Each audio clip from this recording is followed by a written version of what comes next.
And we'll also have Battle of the Billboards. Two dueling billboards have sprung up in San Francisco over Islam. A debate on the issue in just a moment.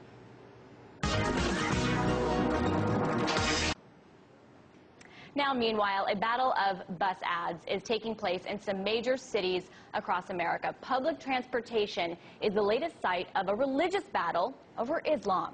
Now, a Muslim group put out ads saying, quote, "The way of life of Adam, Noah, Abraham, Moses, Jesus, and Muhammad, Islam. Got questions, got answers." Another group sponsored the campaign, "Muslims for Peace, Love for All, Hatred for None." Now, in response, the group Stop Islamization of America put out ads reading this: "Fatwa on your head? Is your family or community threatening you? Leaving Islam? Got questions? Get answers." Now, Muslim rights groups have called the ads anti-Islamic, and some cities have rejected them altogether. But here now to talk about them is Pamela Geller from Stop Islamization of America and author of the book, The Post-American Presidency. Also joining us from our LA studio is Dr. Wasim Syed, the national spokesperson for the Ahmadiyya Muslim community. Now, Pamela Geller, I want to start with you. Now, your critics are saying that these ads are to incite fear about Islam, are Islamophobic. What are you trying to achieve with these ads? What do you say to these critics? Well, first I'd like to say that SIOA, Stop Islamization of America, is an organization dedicated to freedom of speech, religious liberty, and individual rights. These ads were not in a response to the bus ads that you referred to. They were not. They were a response to a need. There are people, there are Muslims that want to leave Islam. It's not encouraging them to leave Islam, mind you, but come from devout households. And in original Islam, pure Islam, apostasy, leaving Islam is punishable by death. Wasim, well, I want to get Wasim to respond to that. Wasim, how do you respond to that? Is leaving Islam punishable by death?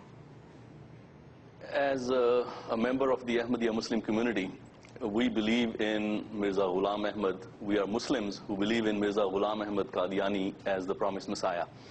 And our interpretation and our 121-year effort since the founding of our community has been to say that Islam is for the freedom of religion, and there is no such thing as punishment of death for a person who renounces Islam. Mind you, Pamela, what do you say to that? There are some clerics who propose this as being a teaching which, according to their interpretation, is a part of Islam. But this is not a part of Islam. God, who created all of us, how could he possibly send revelation which says, "Go and kill some of my people"? Now, Pamela, what do you think? He's saying that basically that killing is condemned as a sin in the Quran, as other Muslim leaders have said, and that there's no penalty for leaving Islam by death. Yeah. Well, his sect is a small portion of the worldwide global population, the Ummah population. The fatwa against apostasy was issued by the Supreme Council from the most esteemed leading university in Cairo, Al-Azhar.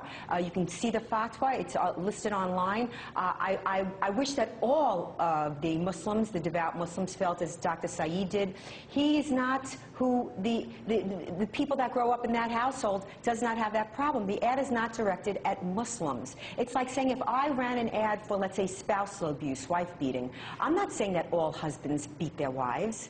This ad is directed to girls in trouble. And I'm going to tell you something. I've reached a number of people. And frankly, anybody that finds these ads offensive is in support of the death penalty, the Sharia, for conversion out of Islam.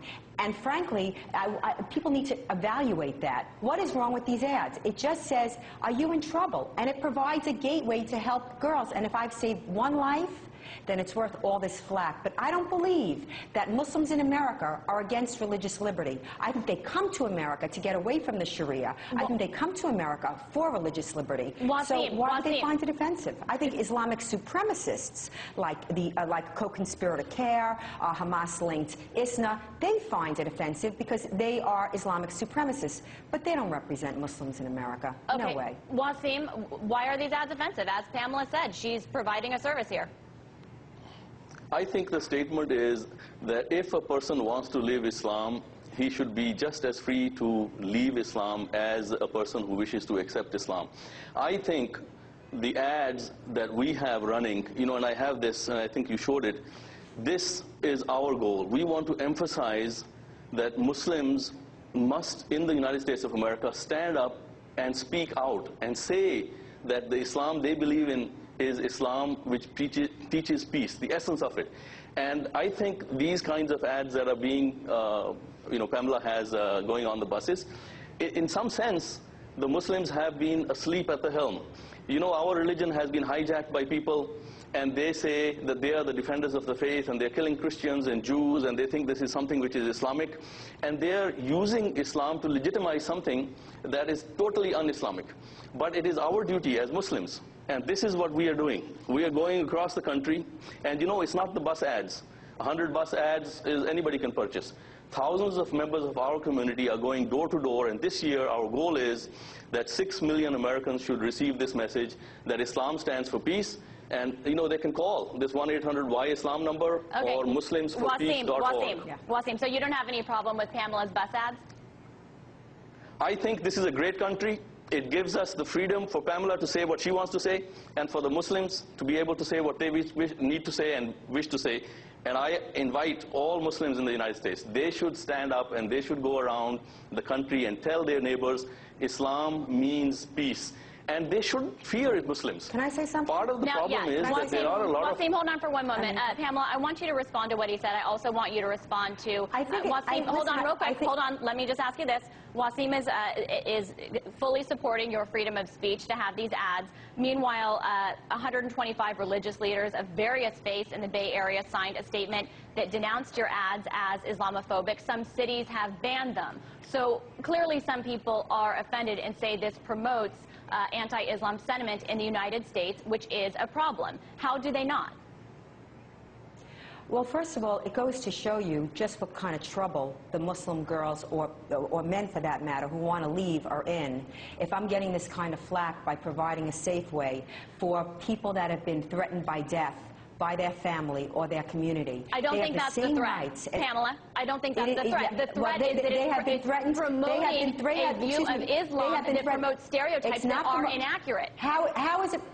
First of all, how is it promoting a view of Islam when it says leaving Islam, need help, go to refugefromislam.com? How is that promoting anything except help for wait a minute, let me respond. Except for help, that's all it is. I don't find Jews for Jesus offensive, even though the idea it may be offensive to Jewish people. It's ridiculous. And this gentleman's sect of Islam was established in 1899.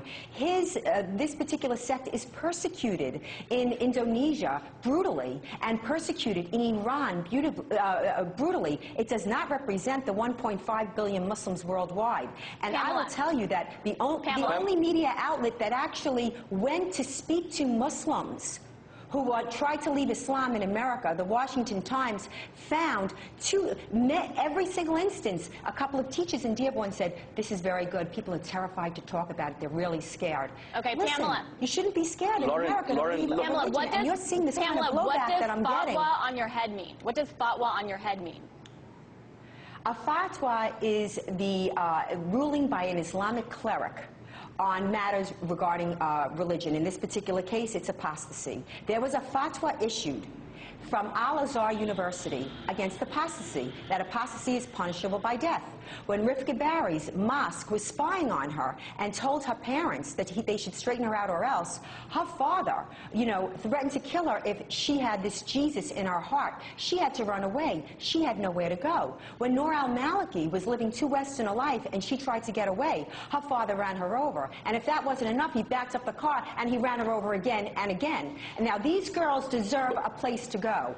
These girls' lives are just as important as the feelings of the Islamic supremacists that you're citing. And I say to you, equal rights for all, equal justice for all, equal liberty for all. All right, we're gonna have to leave it. We're gonna have to leave it at that, Pamela. I want to thank both of you for telling us more on what is behind these bus ads in these